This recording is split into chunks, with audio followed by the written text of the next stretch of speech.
Existem filmes que nascem para marcar uma geração, mas acabam esquecidos pelo tempo. Steam Boy, criado pelo mesmo diretor de Akira, é um desses projetos ambiciosos e incrivelmente belos que poucas pessoas realmente conhecem, ou que eu não conhecia. Hoje, meu mano, eu vou te mostrar por que esse filme é tão bom e por que ele merece voltar à luz. O que é Steam Boy? Filme de 2004, dirigido por Katsuhiro Otomo, simplesmente o criador de Akira. Levou 10 anos para ficar pronto, um dos animes mais caros da história, cerca de 26 milhões de dólares, e pô, isso pra 2004, cara, pode crer, era dinheiro.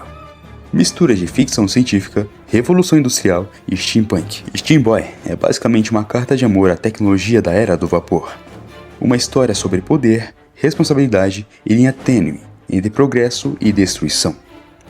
Resumo da história. Rei Shin recebe um misterioso dispositivo criado por seu pai e seu avô. Uma bola a vapor. E essa bola a vapor, ou no caso, núcleo de vapor, é poderosa demais. Empresas e cientistas querem controlar essa tecnologia. Rei se vê no meio de um conflito gigantesco. A exposição em Londres vira palco de caos e destruição. O pai de Rei, Edward Shin, é um dos cientistas mais empenhados, mas também obcecado. Alguém que acredita no avanço da tecnologia, mesmo que isso custe sacrifícios. Depois de um acidente envolvendo o próprio núcleo de vapor, ele fica deformado e acaba seguindo um caminho mais desumano, justificando qualquer avanço em nome do progresso. Já o avô de Rei, Lloyd Shin, é o oposto, um inventor genial, que acredita profundamente na ética da ciência.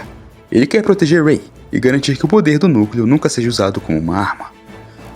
Os dois, pai e avô, representam lados opostos da responsabilidade científica, e Rei fica nesse dilema, exatamente entre esses dois extremos. E claro, a Charlotte, a menina chata, mimada pra um cara, neta do dono da Fundação O'Hara, a que financia todo o projeto.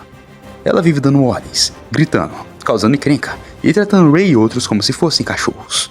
Mas ela também serve para mostrar como os poderosos daquele mundo veem tecnologia e pessoas como brinquedos e não como uma responsabilidade. Rei aprende da pior forma possível que a tecnologia pode construir, mas também pode destruir quando cai em mãos erradas. Otomo não queria mostrar apenas máquinas bonitas e nunca exibidas em animações. Ele queria discutir quem controla a tecnologia e a ambição humana por trás dela. No fim, Steam Boy é sobre escolhas, sobre usar a ciência para proteger e avançar ou para dominar. Por que Steam Boy é pouco conhecido? Bem, eu vou explicar de forma simples. Demorou demais para ser lançado, concorrer com animações modernas em 3D e não teve o impacto cultural de Akira, e muita gente achou complicado demais ou sério demais. O mundo esperava outra Akira, mas Steam Boy foi diferente, e por ser tão técnico, tão histórico e tão detalhado, acabou passando despercebido. O trabalho absurdo da animação.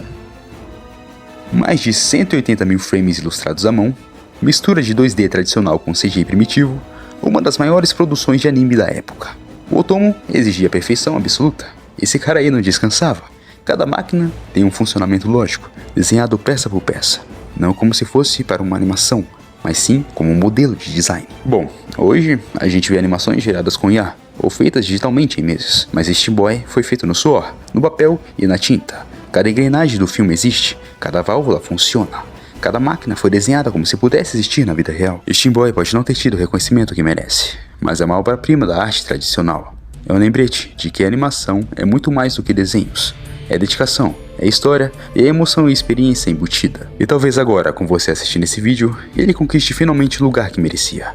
Não mais na fama das animações, mas sim em sua memória. Bom, mas é isso, meus queridos. Espero que tenham gostado desse vídeo. E até o próximo ano.